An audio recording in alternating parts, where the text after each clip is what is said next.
আউযুবিল্লাহি মিনাশ শাইতানির রাজিম বিসমিল্লাহির রহমানির রহিম আল্লাহু আকবার আল্লাহু আকবার আল্লাহু আকবার। আপনার কাছে আমি ইসলামকে সত্যকে প্রকাশিত দিতে চাই, সত্য ইসলাম। আর সত্য ইসলাম যদি পেতে চান আমার কথাগুলো মনোযোগ দিয়ে শুনবেন। মনোযোগ দিয়ে শুনে আমি কথাগুলো কী বলিচ্ছি, কারণ আমি কোরআন হাদিস বলে লেখাপড়া করিনি। মনোযোগ দিয়ে শুনে আমি কী কথাগুলো কী বলিচ্ছি, সঠিক ইসলাম, সঠিক পথ। এই সঠিক পথ যদি পেতে চান আমার কথাগুলো মনোযোগ দিয়ে শুনবেন। মনোযোগ দিয়ে শুনবেন। ইসলামের অর্থ কী বলেন তো? ইসলামের অর্থ কি? ইসলামটা কি জিনিস? ইসলাম কার জন্য আসছে? কোন তো এই ইসলামটা কার জন্য আসছে? কোন ব্যক্তির জন্য ইসলামের জন্য আসছে? ইসলাম আমাদের জন্যে, একমাত্র আমাদের জন্য ইসলাম। আমার আল্লাহ সংবিধান তৈরি করতে একমাত্র দিন ইসলাম, একমাত্র দিন ইসলাম। আর ইসলামের অর্থ কি বলেন তো?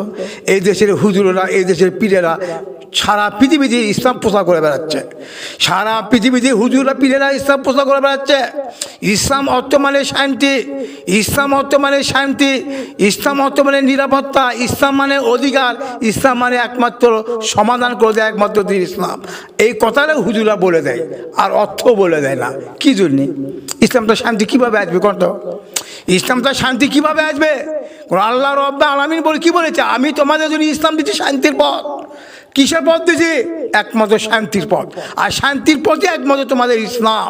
ইসলামের অর্থ কি বোঝার চেষ্টা করবেন, কথাগুলো বোঝার চেষ্টা করবেন। না বুঝে করার কিছু নাই, বোঝার চেষ্টা করবে, না বুঝে করার কিছু নাই। আমি সামান্য কয়েক মিনিট আপনাকে শুনাচ্ছে, বিশ্বাস লাগে মনোযোগ শুনবেন। আপনারা দুনিয়া কদিন বাঁচবেন বলে? কদিন বাঁচবেন? আপনি কি মৃত্যু গ্রহণ করবেন না? আপনি কি মরবেন না? আপনি কি কবরে যাবেন না? কবর কি মনে করছেন? কবর একটা মারক্য জিনিস, কবর একটা সিরিয়াস জিনিস, কবর একটা মারক্য সিরিয়াস জিনিস। বলতে উঠতে বলাই যাবে না। মুহাম্মদ সাল্লাল্লাহু আলাইহি সাল্লাম যখন, আমার নবী যখন শিশুকাল থেকে, আমার নবী যখন 40 বছর আমার নবী যখন দায়িত্ব দেয়, আমার আল্লাহ রাব্বুল আলামিন যখন দায়িত্ব দেয়, তখন আমার নবী আল্লাহ দায়িত্ব দিলে, এই নবী এখন আপনি দিন ইসলাম প্রচার করেন। দিন ইসলাম আর গোপন থাকে লাভ নেই। আপনি নবী আর আপনার প্রভুর নামে ইসলাম প্রচার করেন। যখন আমার মুহাম্মদ সাল্লাল্লাহু আলাইহি সাল্লাম যখন ইসলাম প্রচার করবে যায়, তাই জনগণের কাছে কী বলিচ্ছে বলেন? তার জনগণের কাছে কী বলিচ্ছে? তার চাষাগুলো কী বলেছে? এই চাষা, এ আবু হাব, এ আমার আবু জাহেব, শোনেন, কবর একটা মারক্য জিনিস, কবর একটা সিরিয়াস জিনিস, কবর একটা ভয়ঙ্কর জিনিস। আমি আপনাকে বুঝাতে পারবো না। তখন আবু হাব, আবু জাহেব কী বলেছে? হে মুহাম্মদ সাল্লাল্লাহু আলাইহি সাল্লাম, তুমি কি বলিচ্ছ? তুমি এলে কী ফজিলা দিচ্ছ? কবর মানে কি জিনিস? মানে কবর হিসেব তুমি কীভাবে জানলা? কবরের হিসেব তুমি কীভাবে জানলা?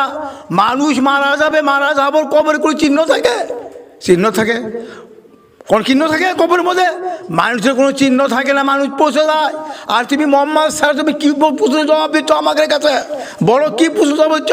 কবর একটা মারক্য জিনিস, কবর একটা সিরিয়াস জিনিস। তা দেখুন তো, এই ফজিয়ে কার? আবু জাহেবের। আর মোহাম্মদ স্যারের তোর ফজিয়ে কি? এই আমার চাচা, কবর একটা মারক্য জিনিস, কবর একটা সিরিয়াস জিনিস। কাকে বিশ্বাস করবেন? কার কথা বিশ্বাস করবেন? আবু জাহেবের কথা বিশ্বাস করবে না আমার রাসূলের কথা বিশ্বাস করবে? বলেন, বলেন, বোঝার চেষ্টা করবেন। শোনেন, কবর একটা সিরিয়াস জিনিস, কথা বাস্তব। কবর একটা মারক্য জিনিস, এ কথা বাস্তব। কারণ আমি যখন আমার বাবা যখন মারা যায়, আমার বাবা যখন আমার মারা যায়, মারা যাওয়ার পর আমার বাবা যখন কবর মাটি দিয়ে আসে, মাটি দেওয়া সব লোক চলে এলো। আমি আমার বাবার জন্য স্পেশাল জন্য দোয়া করবে চাচ্ছিলাম। আমি আমার বাবার কবরে আমি অ্যাক্সিডেন্ট থাকা পারিনি। কী বুঝলেন? কি বুঝলেন? আমি আপনাকে কি বুঝালাম বলেন? আমি আমার বাবার কবরে আমি এক সেকেন্ড থাকতে পারিনি। আমি অসুস্থ, খুব সাহসী জায়গা ছিলাম। আমি দিনের বেলা আমার বাবাকে মাটি দিয়ে সব লোক চলে আসে, আমি কবরে বা আমি বাবার কবরে আমি এক সেকেন্ড থাকতে পারিনি। আপনার দুটো কী মনে করছেন? কদিন ফুর্তি করবেন, কদিন আনন্দ করবেন? না বাবা না, এর কখনো এর ইতিহাস বলে না, বিশ্বাস ইসলামের ইতিহাস বলে না। কারণ আল্লাহ রাব্বুল আলামিন তোমরা ইসলামের কাছে আত্মসমর্পণ করো, এই কথাটা কিন্তু আল্লাহর। আত্মসমর্পণ আমরা কার কাছে করবো কোনটা? আমার আল্লাহ তোমরা ইসলামের প্রতিষ্ঠার স্বাধীন নিরাপত্তা অধিকার পাবার গেলে তোমরা নবী রাসূল ধরো। তোমাকে নবী ধরতে হবে, নবীরা তোমাকে স্বাধীন দেবে, নবীরা তোমাকে নিরাপত্তা দেবে, নবীরা তোমাকে সমাধান করে দেবে। আর কোনো ব্যক্তি তোমাকে সমাধান করে দেবে দিতে পারবি না, কোনো মানুষ তোমাকে সমাধান করে দিতে পারবি না, একমাত্র নবী। নবীর কথা আমার আল্লাহ বলেছে, নবী ছাড়া কোনো ব্যক্তি নয়। বোঝার চেষ্টা করবেন, একমাত্র নবী। নবী ছাড়া কোনো মানুষ সমাধান করে দিতে পারবে না। কোনো মাওলায়, কোনো বাবলায়, কোনো চাষালায়, কোনো আত্মীয় স্বজনায়, কোনো মানুষই না, একমাত্র নবী ছাড়া। এখন তো প্রশ্ন আছে, আমার তো নবী নাই, নবীকে আসে আর নবীকে আসবে আমাদের মোহাম্মদ সাল্লাল্লাহু আলাইহি ওয়াসাল্লাম নবী, উনি নবী বা কোনো নবী আসবে? আর কোনো নবী আসবে না, কারণ নবীর দরজা তো বন্ধ। আল্লাহ রাব্বুল আলামিন নবীর দরজা বন্ধ করে দিছে। একমাত্র আমার আল্লাহ রাব্বুল আলামিন বলেছে, আমার বান্দা শুনো, তোমরা যদি ইসলামের শান্তি পেতে চাও, ইসলামের নিরাপত্তা পেতে চাও, ইসলামের যদি সমাধান পেতে চাও, তাহলে তোমরা ইনকন সদেকিন, তোমরা সৎ পথের অনুসরণ হও, সৎ পথের আদেশ মানো, সৎ পথের প্রতি জীবন দাও, সব পথের প্রতি তুমি সম্পদ ব্যয় করো, একে বলে ইসলাম। কারণ সদের পক্ষে আপনি মাথা নত করতে হবে, সদের পক্ষে তো আপনি মাথা নত করতে হবে, সদেরকে ভালোবাসতে হবে, সদের পক্ষে জীবন দিতে হবে, সদের পক্ষে আপনি অনুসরণ করতে হবে, একে বলে ইসলাম, একে বলে সদের কাছে মাথা নত করা। এই কথাটা আল্লাহ এখনকার হুজুরা ফসে দিচ্ছে, কিছু কিছু হুজুরা ফসে দিচ্ছে। কোনো মানুষের কাছে মাথা নত করা যাবে না, একমাত্র মাথা নত করবে একমাত্র কোরআনের কাছে, একমাত্র আল্লাহর কাছে। কোনো মানুষের কাছে মাথা নত করবো না। এখন আমরা কয় কি নবীর কাছে মাথা নত করবো? এখন তো কোনো নবীও নাই, নবীও নাই। আমরা মাথা নত করবো একদম কোরআনের সাথে। দেখছেন কি হুজুর ফসে দিচ্ছে, চিন্তা করছেন? চিন্তা করেন হুজুর কি ফসে দিচ্ছে, কিভাবে ইসলাম ধ্বংস করতে চায় হুজুরেরা। এই হুজুর কিভাবে হক কথা বলবে? এরা বলে কি কোরআন তাফসীর করে, ওয়াজ মাহফিল করে, যেখানে শোভা হবে, যেখানে কোরআনের তাফসীর হবে, ওখানে চারের মুখে ফেরেশতা আসে, ফেরেশতা এসে আমুলনামা লেখা হয়। কার কত আমুল লেখা হয়? এই বেটা ওখানে ওয়াজ হচ্ছে, ওটা বলে আমুর কিসের রে? হ্যাঁ, ওয়াজ বলতে কিসে আমুর? মানুষের ফসে করে টাকা নিচ্ছ না? হ্যাঁ, মানুষের ফাঁকি দিয়ে টাকা নিচ্ছ। তোমাকে কি লজ্জা নাই? তোমাকে কি শরম নাই? তোমাকে কি বোধ নাই? তোমরা কি মরবা না? কদিন অর্থামাশা করবা? কদিন তুমি কোরআনের ব্যবসা লাগাবে? একদিন হিসেব দিতে হবে। তুমি তো নিজেই কোরআন মানো না, তুমি তো নিজেই কোরআন মানো না, নিজেই তুমি হারাম মানো না। তোমাকে ইসলামে কে দাওয়াত দিল? জনগণ তো বোঝে না, জনগণ তো বুঝতে পারছো না। ইসলামের কথা দাবাত দিয়ে মানুষ হুজুর দাবাত করেছে, ওয়াজ করে 2-3 ঘন্টা 50,000 টাকা দিতে হবে, 1 লাখ টাকা দিতে হবে, 1,20,000 টাকা দিতে হবে। এ তো জনগণ বোঝে না। জনগণ যদি বুঝতো তাহলে জীবনে আনতো না, জীবনে আনতো না। এ ভাই বিশ্বাস করেন, এই হুজুররা জালিয়াতি করতেছে, এই হুজুররা বেঈমান করতেছে। এক শ্রেণীর হুজুরেরা, এক শ্রেণীর পীরেরা ইসলাম ধ্বংস করে ফেলে দিল। কয়েক কোরআন তাফসীর হলে পরে সেখানে ফেরেশতা আসে, ওখানে আমুলনামা লেখা হয়। অসম্ভব, কীভাবে আমুলনামা লেখা হয়? ছোট কত ওখানে কিভাবে আমুল লেখা হয়? ওখানে কোনো আমুল নাই। শোনেন, যেই ব্যক্তি কোরআনে আইন মানবে, যেই ব্যক্তি কোরআনের বিধান মানবে, যে ব্যক্তি কোরআনের পথ চলবে, কোরআনের পথ অর্থ মানে কি?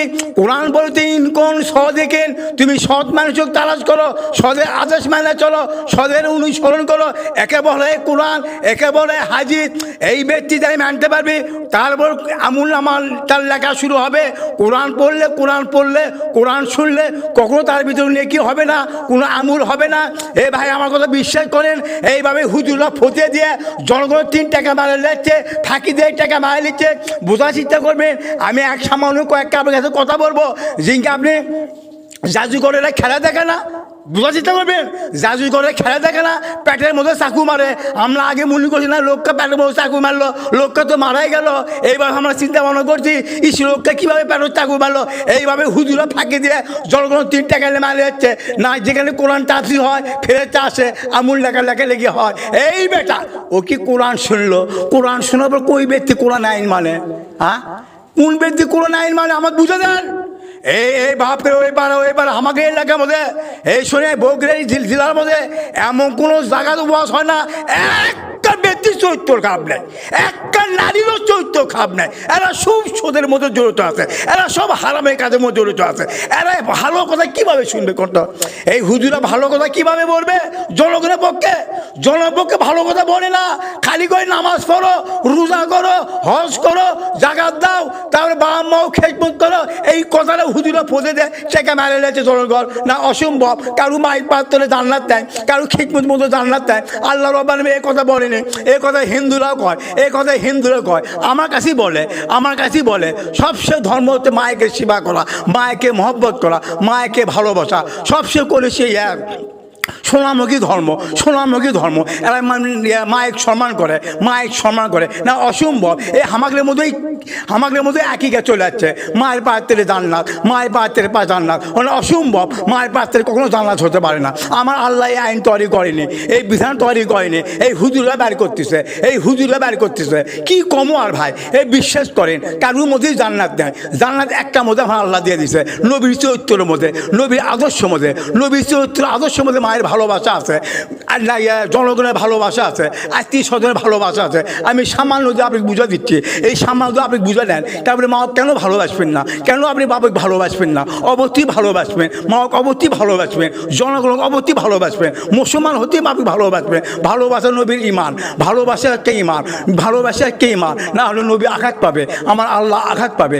অবশ্যই এলে ভালোবাসা যায়, কিন্তু কারো পায়ের থেকে জান্নাত নেয়, কারো মায়ের পায়ের থেকে জান্নাত নেয়। এই হাজির ভুয়ে তৈরি করতেছে এই হুজুরা, এইভাবে এরা টেকা মেলে যাচ্ছে। এ ভাই বিশ্বাস করেন, ইসলাম অর্থ মানে কি? হারাম কাজ ত্যাগ করতে হবে, হারাম কাজ ত্যাগ করতে হবে, লোভ লালসা ত্যাগ করতে হবে, হিংসা ত্যাগ করতে হবে, অহংকার ত্যাগ করতে হবে, হারাম কাজ ত্যাগ করতে হবে। তাকে বলা হয় ইসলাম, তাকে বলা হয় ইসলাম। এই চারটে জিনিস মানুষ যাই ধ্বংস করতে পারবে, ওই ব্যক্তি মুসলমান, ওই ব্যক্তি মুসলমান হতে পারবে।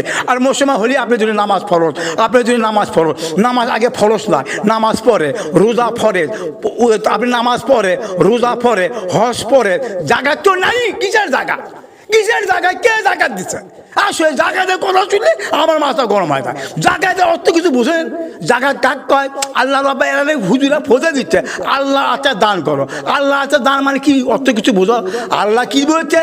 তোমার জান, তোমার মান, তোমার বাবা মা, তোমার আত্মীয় স্বজন, তোমার সন্তান, তোমার সম্পদ, নিজের জানেতে আমার নবীকে ভালোবাসতে হবে, নবীর পথে জীবন দিতে হবে, নবীর অনুসরণ করতে হবে।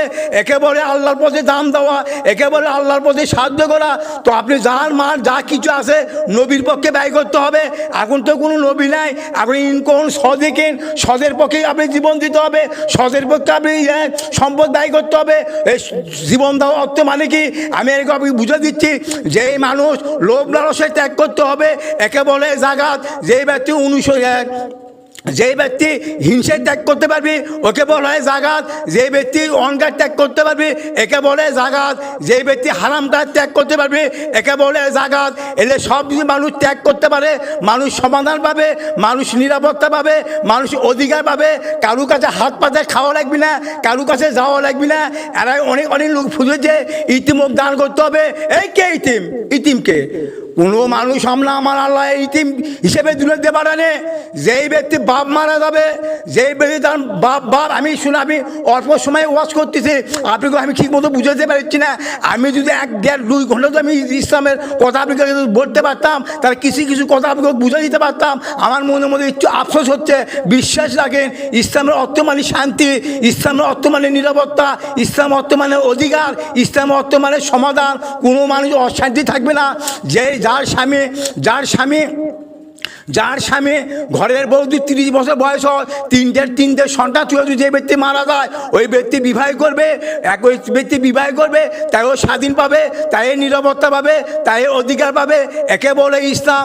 মুসলমানি কখনো নারীরা বিদ্যে থাকতে পারে না, মুসলমানি কোনো পুরুষ কখনো বিদ্যে থাকতে পারে না, অসম্ভব জীবনও হতে পারে না। এই আইন আমার নবী দেয়নি, এই আইন আমার আল্লাহ দেয়নি। আমার নবী কেন 11 বিয়ে করলো, কি অর্থ জন্য বিয়ে করলো? কারণ আমার আল্লাহ এরাই বুঝাচ্ছে, এই নবী যেই পুরুষ আপনার সাথে যুদ্ধ করে শহীদ হয়ে গেছে, সিলে মহিলা বিদ্যা হয়ে গেছে, সিলে মহিলা আপনি বিবাহ করেন, আপনি চাবি হোক বলে দেন, কার বয়স 40, কার বয়স 30, কার বয়স 20। এই আল্লাহ আমার বিদ্যাবিদ্যায় নেই, এই আল্লাহ আমার বিদ্যাবিদ্যায় নেই। একে বলে শান্তির পথ, একে বলে নিরাপত্তা পথ, একে বলে অধিকার পথ। আমি আপনি কি বুঝামো আর আপনি কি বুঝাচ্ছি? কি বুঝবেন? কোন কি বুঝবেন? কোন আমি আপনাকে কি বুঝাচ্ছি? আমি তো আপনি ঠিক মতো বুঝাতে পারছি না। আমি অল্প সময় ওয়াজ করছি, বিশ্বাস লাগে আমার কথা মনোযোগ শুনে আমি কথা আপনি কি বলিচ্ছি? কোন এটা কি ইসলাম? ইসলাম কি শান্তি পাবে? ইসলাম তো কোনো মানুষ শান্তি পাবে না। কোনো দিন কোনো মানুষ শান্তি পাবে না। যে দেশের মধ্যে মদ তৈরি হয়, যে দেশের মধ্যে জুয়া তৈরি হয়, যে দেশের মধ্যে মানুষের তৈরি করে আইন তৈরি করা হয়, যে দেশে মূর্তি আরম্ভ হয়, যে দেশে আপনি সুদ চালু হয়, যে দেশে নারীরা সমান অধিকার পায়, যে দেশে গান বাজনা হয়, সেই দেশে আমরা ভোট করে ইসলাম কায়েম করতে হবে। এই দেশে আল্লাহর রহমত আসে না, ওখানে আল্লাহর নালত পড়ে, আল্লাহর নবীর নালত পড়ে। বিশ্বাস রাখেন, বিশ্বাস রাখেন। কারণ আমার মোহাম্মদ সাল্লাল্লাহু আলাইহি বলছে, এ আমার সাহাবী শোনেন, আমারও দিন সময় আসবে, আমার মুসলিমদের 73 দল হবে। কয় দল হবে? 73 দল হবে। এরা সব যাবে জাহান্নামে, এরা সব যাবে জাহান্নামে। আমার নবী এ কথা কেন বললো? কেন বললো? কারণ আমার সাহাবী অনুসরণ করবে না, আমার সাহাবী আনুগত্য করবে না, কারণ আমার সাহাবী আদেশ মানবি না, কারণ আমার সাহাবী অনুসরণ সাথে বলবি না।